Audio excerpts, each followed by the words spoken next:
अब समझते हैं, अगर कोई आपसे पूछेगा ये टैरो काम कैसे करता है, इसके पीछे का क्या फंडा है, ठीक है?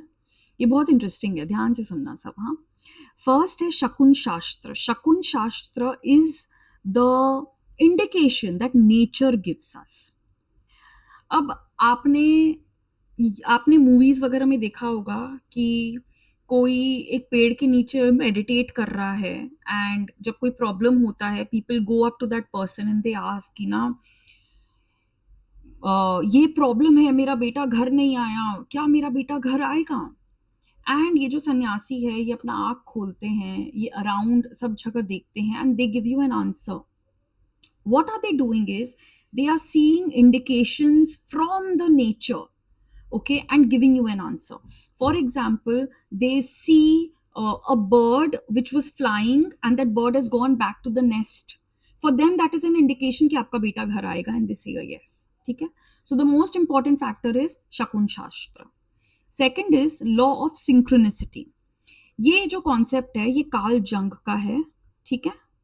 एंड इसके अकॉर्डिंगली कुछ इवेंट्स कोइंसिडेंस नहीं होते हैं, बल्कि मीनिंगफुल कोइंसिडेंस होते हैं. इसका ये मतलब है, सपोज आप एक प्रॉब्लम के बारे में बहुत ज्यादा सोच रहा है, आपका क्लाइंट बहुत ज्यादा सोच रहा है, एंड वही कार्ड निकल के आता है. इसका मतलब ये कोइंसिडेंस नहीं है, देयर इज सम लिंक, उनकी एनर्जी में ही वो प्रॉब्लम है, इसीलिए ये कार्ड निकल कर आया है. Third is intuition. Obviously, we've spoken about it. Fourth is universal energy. हम सब एक ही यूनिवर्सल एनर्जी से कनेक्टेड है, ओके? टैरो उसी कनेक्शन को एक्सेस करने का एक टूल है, that's it. Tarot, numerology, astrology, Akashic reading, everything is a part of this universal energy. Fifth is law of karma. We've already read that. And last but not the least is law of faith. What does law of faith mean is that firstly, आपको अंधविश्वास नहीं करना है.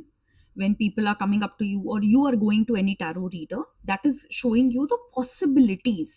Okay, तो आपको अंधविश्वास नहीं करना है. Secondly, कोई आपके पास आता है, क्या मेरा IAS का एग्जाम क्लियर हो जाएगा? आपने कार्ड्स देखा, आपने बोला आपको बहुत मेहनत करनी पड़ेगी, बहुत लो पॉसिबिलिटी है. अब यही जो इंसान है ये दूसरे टैरो कार्ड रीडर के पास जाता है इन 2 days ओनली. अब उनसे ये सवाल पूछता है, सेम सवाल. अब यहाँ क्या है, उनको अपना आंसर इनकरेक्ट मिलेगा. Answer will not be correct because you have to have faith in the first reader you go, because वो reader is just a medium, okay, of this universal energy that tarot is tapping into. ठीक है? So these are the laws on which tarot works.